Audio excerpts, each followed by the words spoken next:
The first time she went to Lord Albert's castle, she had just turned 10 years old. She remembered that even though it was about her, she didn't really care about what was going on. Seelan's father exclaimed, "Seelan, you'll be meeting Master Luke in a bit, he'll likely be your husband one day, so you must be ladylike in front of him, understand? You wait here while I go get some things ready, okay?" As she waited for her father, Seelan noticed something unusual on the ground. Curious, she muttered to herself, "A rock." Upon closer inspection, she followed the trail, leading her behind a bush where she discovered 2 young boys. One of them, holding another rock, was the young Raoul, who appeared to be bullying a boy tied to a tree. Raoul, with a cruel gleam in his eye, taunted his captive, "Ha ha ha. Next is your face." Horrified by the scene unfolding before her, Seelan instinctively intervened. "Hey! What are you doing?" she shouted, trying to stop Raoul from throwing the rock. Raoul, with a sneer, dismissed her concern. "What? We're just having some fun." Seelan, undeterred, warned him, "Stop it. You're going to hurt him. If you hit him in a bad spot, he might die." Raoul, unmoved by her plea, retorted defiantly, "Shut up. So I'll just get someone else to play with. There are plenty of others." With that, he quickly threw the rock towards the tied-up boy. In a sudden twist, the rock never reached its intended target. Instead, it struck Luke, who had appeared on the scene just in time to shield the boy. Seeing his big brother get hit by the rock he had thrown, Raoul panicked. Fearful of the consequences, he quickly fled the scene, leaving Seelan and Luke to tend to the wounded boy. Worry etched across her face, Seelan rushed to Luke's side, her concern palpable. She couldn't bear the sight of him injured, standing there stoically despite the blood seeping from his wounds. Luke assured her he was fine, but Seelan knew better. The cuts and bruises on both boys were evidence of the violent encounter that had just unfolded. In the days that followed, Seelan discovered that the aggressor was none other than Raoul, Luke's younger brother. Reflecting on that day, Seelan felt a rush of relief. She had instinctively gravitated towards Luke, sensing his kind-hearted nature beneath the rough exterior. It was a few years later when their paths crossed again, under very different circumstances, that their bond would deepen and shape their futures in unexpected ways. Recalling their childhood incident, Seelan couldn't help but think about the implications of Raoul's actions on their family dynamics. She wondered aloud if Luke had ever brought up the incident to his father, considering the potential consequences of a concubine's son causing harm to the legal wife's son. Luke, however, dismissed the idea, recognizing that such a revelation would only tarnish their father's reputation further. Despite the mistreatment he endured due to being the concubine's son, Luke maintained a surprisingly empathetic perspective toward Raoul. His ability to see beyond the societal biases impressed Seelan once again, reaffirming her admiration for him and solidifying her belief that Luke was the right person for her. Checking at his information window, Luke exclaimed, "All right. I finally saved up 50 points. Now I can build that small house." Recalled about his struggle, he added, "Since Seelan came I've been having to sleep between those two in that tiny hut. But that hell ends today." Then, quickly he clicked yes on the window and suddenly, a small house builded, perfectly comfortable space with a bath, kitchen, and toilet, came with some furniture. Luke explored the newly furnished house with astonishment, marveling at the modern conveniences he had never encountered before. As he inspected the furniture, he couldn't hide his surprise at their presence. Meanwhile, Seelan discovered the kitchen area and was intrigued by the setup, unfamiliar with its purpose until Luke explained it was called a kitchen. Further exploration led Seelan to find the sink, which amazed her as water flowed from it. Luke patiently explained its workings, distinguishing between hot and cold water handles. Milia, discovering the gas stove for the first time, sought clarification from Luke, who demonstrated how it produced flames when the knob was turned. Milia found it almost magical and praised Luke's ability to simplify cooking. Amidst these discoveries, Seelan, feeling bewildered by all the new knowledge, interrupted with her confusion. Luke continued the tour, showcasing the bathroom that included a full array of amenities. He pointed out the toilet and shower, explaining their functions. Seelan, seeing the toilet for the first time, mistook it for a chair initially. Luke clarified its purpose and demonstrated how it flushed waste away with water, prompting Seelan to question where it all went. Luke, caught off guard by the question, improvised an answer about a powerful mechanism managing the waste disposal. Seelan quickly realized this meant they no longer needed to use the outdoor well for such purposes, expressing her relief at the newfound convenience. Luke had hoped that with the spacious new house, they could finally sleep separately. He eagerly proposed the idea, only to be met with immediate resistance from Milia and Seelan. Their animosity towards each other was palpable, and the thought of sharing a room was out of the question for both of them. Realizing his oversight, Luke quickly abandoned his plan to avoid escalating the tension further. He reluctantly agreed that they would continue to sleep together in the same room, hoping to ease the discomfort by offering to sleep on the floor while they took turns on the bed. However, his attempt to defuse the situation failed miserably. Despite his best intentions, Milia and Seelan ended up sharing the bed again, leaving Luke to sleep uncomfortably in the middle. Frustration brewed within him as he struggled to find a comfortable position amidst their bickering. Milia insisted on keeping Luke close by, asserting that he should not sleep anywhere other than the bed. Seelan, on the other hand, made it clear that she would rather sleep on the floor than next to Milia. They begrudgingly agreed to let Luke sleep between them, a compromise that did little to alleviate his discomfort. As he lay awake in the crowded bed, Luke couldn't help but compare it to the cramped hut they had once shared. The irony of their situation wasn't lost on him. Despite the larger house, they were still uncomfortably close. Frustrated and unable to sleep, Luke silently lamented the challenges of living together with two strong-willed individuals who couldn't seem to get along. Luke stood in the field, reflecting on the progress they had made in nearly a month since he had arrived to develop the land. His village-building gift had indeed made things easier, allowing them to establish the essentials relatively smoothly. Meanwhile, Seelan proudly presented a large boar she had hunted in the forest to the north. Luke expressed gratitude but also concern about the safety of venturing into monster territory. Seelan assured him that it was manageable as long as they stayed clear of deeper monster-infested areas. She explained how her magic could preserve the meat and extend its freshness, providing much-needed sustenance for them. Seelan couldn't resist boasting a bit about her hunting skills and the contribution she was making to their food supplies. Her competitive spirit was evident as she subtly hinted at her indispensability. Milia, however, seized the opportunity to tease Seelan, reminding her that despite her prowess in hunting, someone still had to prepare and cook the food. She mocked Seelan for her lack of culinary skills, playfully calling her a battle-crazed idiot who couldn't even handle the basics of cooking or butchering meat. Luke observed the playful banter between Milia and Seelan, feeling a sense of relief that despite their differences, they were managing to coexist and work together towards their common goals. He silently acknowledged the unique dynamics of their makeshift village, where each person brought their own strengths and quirks to the table. Luke's concern deepened as he and Seelan realized the presence of a large group of people approaching their village. His initial confusion turned into focused determination as they identified the tired and exhausted faces among the group. Seelan's sharp senses had picked up on the distant voices first, prompting Luke to climb the watchtower for a clearer view. From this vantage point, he confirmed Seelan's observation and observed that the group consisted mainly of women and children. They appeared weary and worn, likely fleeing from recent conflict or hardship. Seelan questioned their presence in this desolate area, wondering aloud about their origins and intentions. Luke reasoned that they could be refugees seeking safety and sustenance after a recent battle or turmoil. His heart went out to them, realizing the harsh conditions they must have endured without access to fresh water or food. With empathy and resolve, Luke acknowledged that they couldn't turn a blind eye to these newcomers. The realization that there was no other settlement nearby underscored the urgency of their situation. They were not just strangers passing through but potential neighbors in need. Luke knew that welcoming them meant stretching their already limited resources further. Yet, he also understood the moral imperative to offer aid and shelter. The village he had started with Milia and Seelan wasn't just about survival anymore. It had become a beacon of hope and community in the midst of desolation. Luke greeted the arriving refugees with a sense of responsibility and compassion, introducing himself as the head of the recently founded village. Among them, Berlit emerged as their leader, showing deference and seeking guidance in this unfamiliar setting. As Luke observed the exhausted refugees more closely, he couldn't help but notice their emaciated appearances. They appeared on the verge of collapse, their desperate plight evident in their sunken eyes and frail frames. Eagerly pointing out the village's well as a source of relief, Luke encouraged them to drink freely. The refugees, their eyes gleaming with gratitude and hope, expressed their thanks and disbelief. They hesitated briefly, unsure if the offer was genuine, but Luke's reassuring demonstration of pumping water from the well dispelled their doubts. Berlit, visibly impressed by the well's design and functionality, remarked on its uniqueness compared to what he had seen before. Another refugee, overwhelmed with the prospect of clean water after enduring hardship, murmured a heartfelt sentiment of feeling alive again. Amidst the gratitude and relief, urgency crept in as one refugee impatiently urged others to hasten their turn at the well. The scene underscored the immediacy of their need and the village's role in providing essential resources to these displaced people. Observing the refugees' confusion, Luke nodded with a reassuring smile. His decision to use his points to build another well was clear in his mind. It was a necessary step to ensure the refugees had ample access to water. With a sense of pride in being able to provide for those in need, Luke addressed the refugees, confirming the presence of the newly constructed well. Their surprise at the additional resource was evident, prompting questions about its sudden appearance. Luke's response was simple yet heartfelt, emphasizing that their well-being was his priority.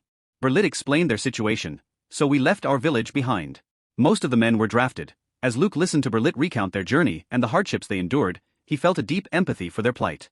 The refugees, weary and hungry, had stumbled upon his village at a critical moment. Luke understood the gravity of their situation. They were in dire need of sustenance and shelter. Despite the crops not yet being ready for harvest, Milia's timely preparation of the boar meat offered a glimmer of hope and relief. The refugees, overwhelmed with gratitude at the prospect of real food after their arduous journey, eagerly partook in the meal. Their expressions of joy and appreciation echoed throughout the village.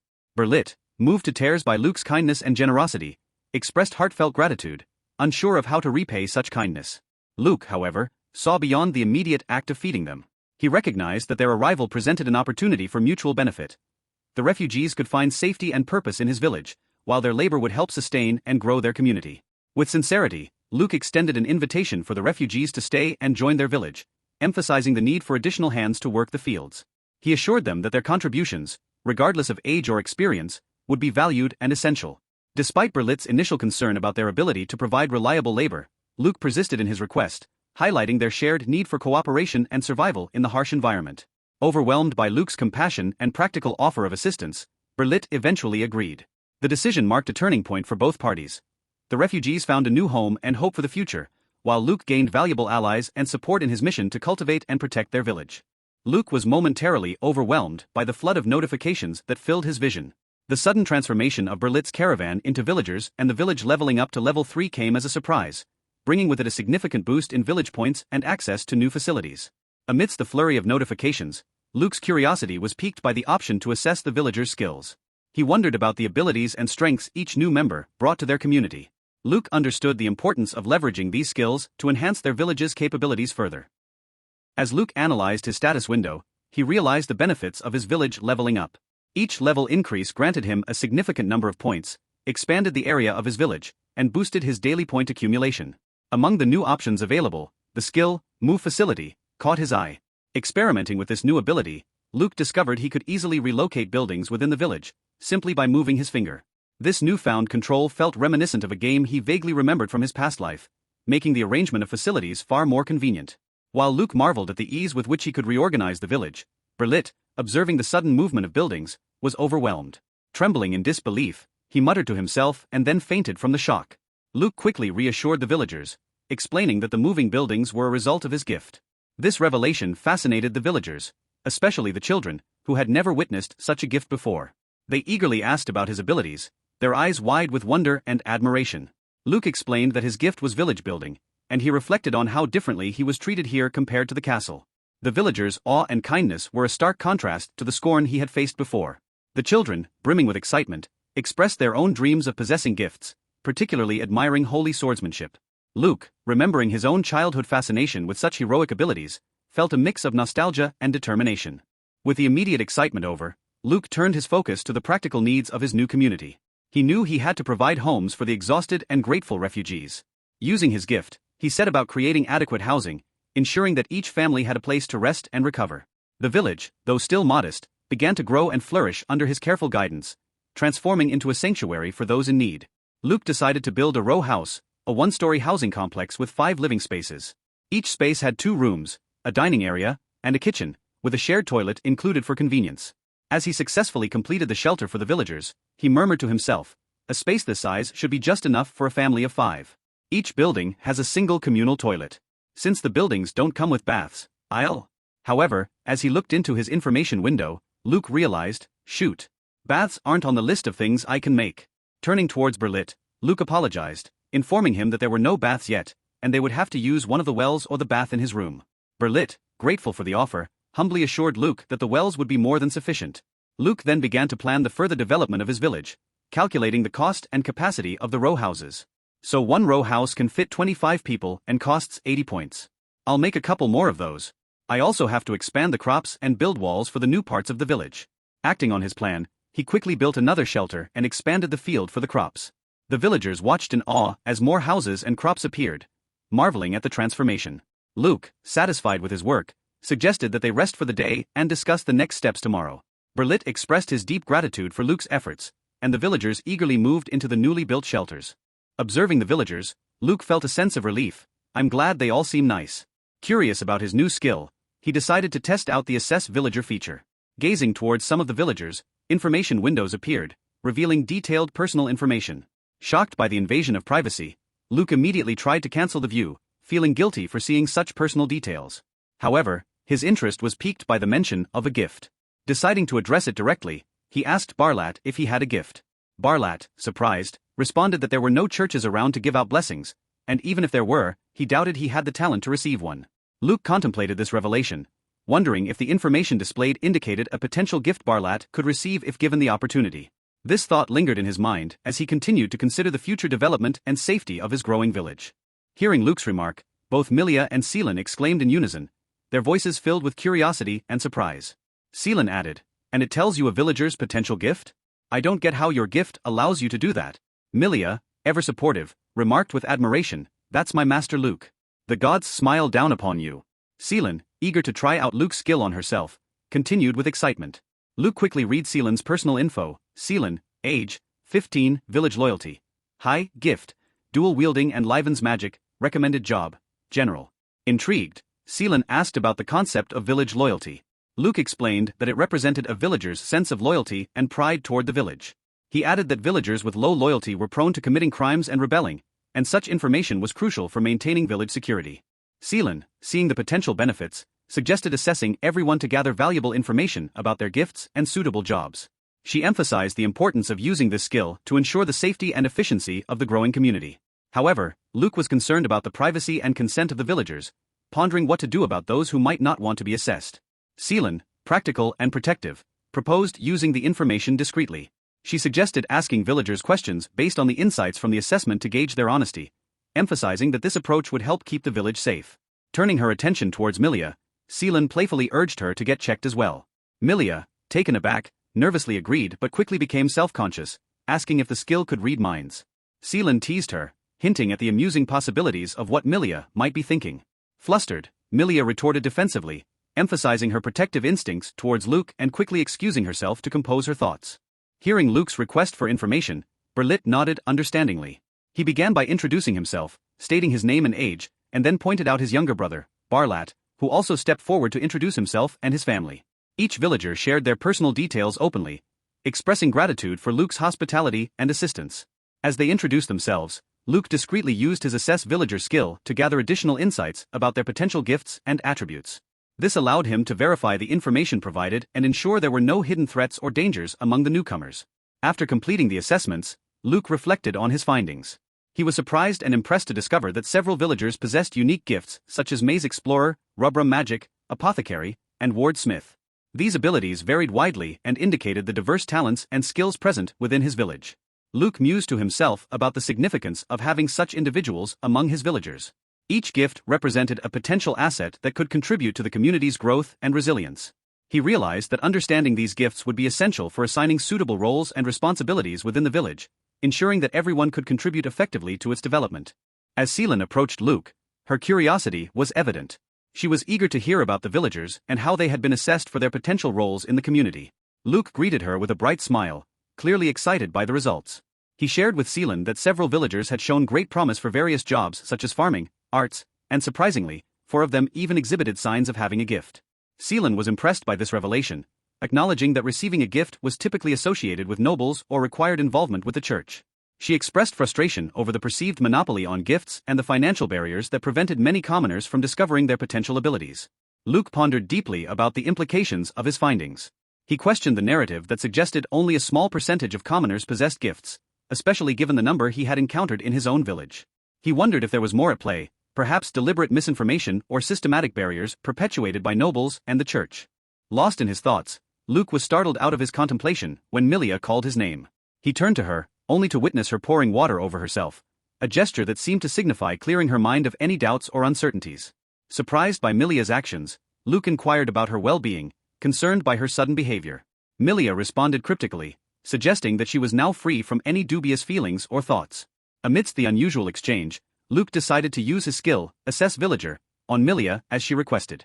"Let's see. Assess Villager," Luke muttered, trying to lighten the mood. "I wonder if it'll recommend she be a maid?"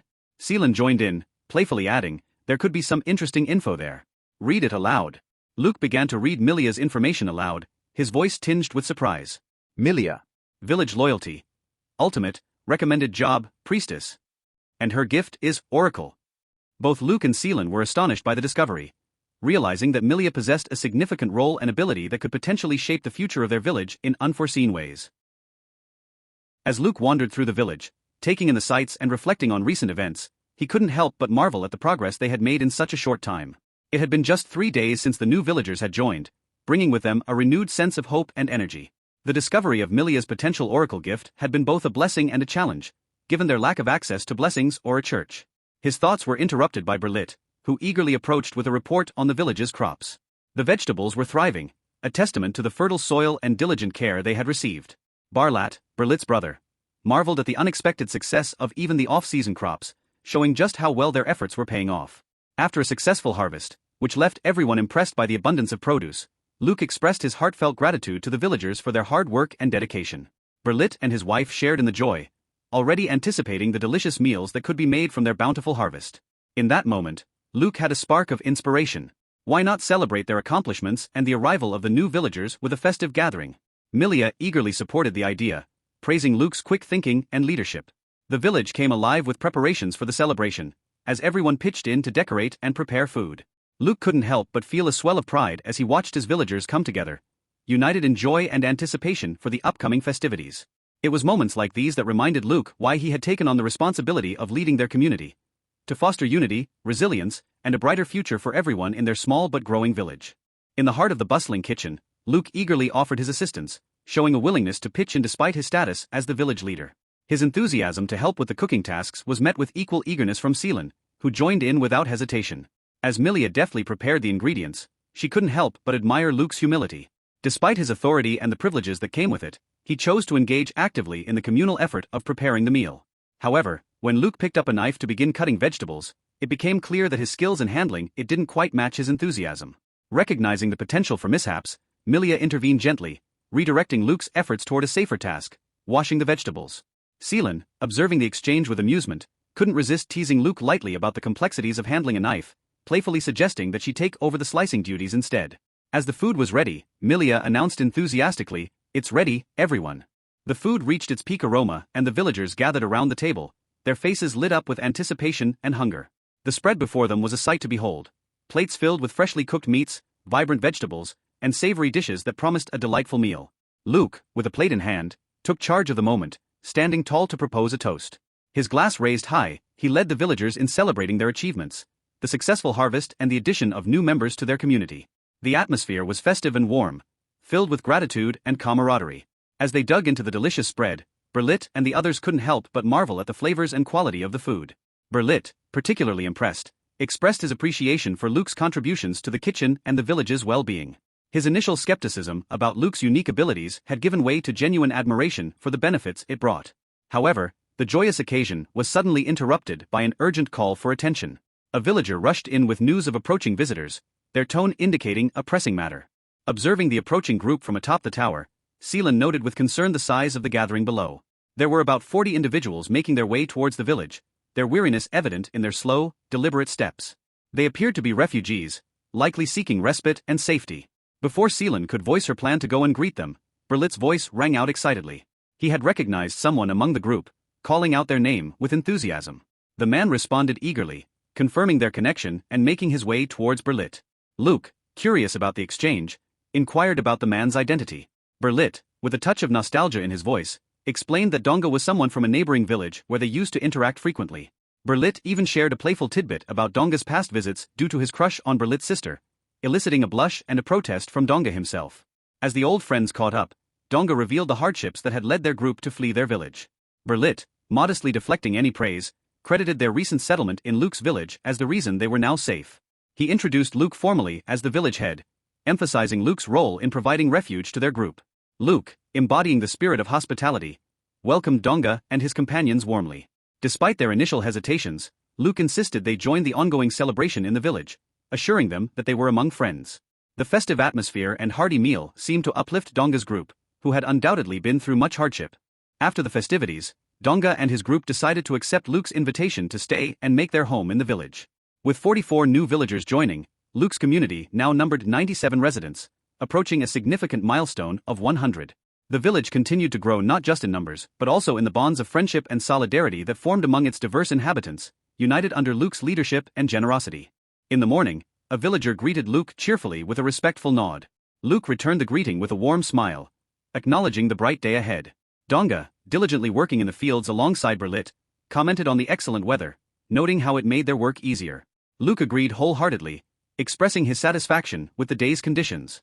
He was pleased to see everyone in good spirits and doing well. Feeling grateful for the warm welcome and the provisions of the village, Donga chimed in with appreciation. He remarked on the delicious food and the comfortable accommodations they now enjoyed, likening it to heaven compared to their recent hardships. Luke reassured Donga and the others, emphasizing the safety and security of their new home. He assured them that here, they didn't need to worry about the conflicts and dangers they had faced before. The village provided a sanctuary where they could rebuild their lives with peace of mind. Luke created more row houses and added 4 more fields, just in case. Thanks to the quality harvest, they still have a surplus of food. Just like Berlit's group, Donga's was also mostly women and children. There are twice as many women as there are men in our village, including the boy-to-girl ratio of the children. Amongst them, 4 have potential gifts. Sadly, without a blessing, their gifts will remain dormant. It's such a terrible waste. As Luke pondered over the growth of his village, contemplating the recent influx of new residents and the challenges and opportunities they brought, his thoughts were interrupted abruptly by an urgent report from a watchtower. "Chief, there's another group approaching. Possibly refugees," came the voice from above. Luke's brows furrowed with concern as he swiftly turned his attention to the lookout. "How many do you see?" he inquired, his voice betraying a mix of worry and readiness to handle whatever was coming their way. The watchman's reply was quick and to the point. "About 70, he reported, emphasizing the size of the approaching group. Luke's mind raced with thoughts about how to accommodate such a large influx of people, knowing well the strain it could put on their resources and the village's infrastructure. Yet, he also felt a deep-seated determination to continue providing refuge and support to those in need, even if it meant facing new challenges.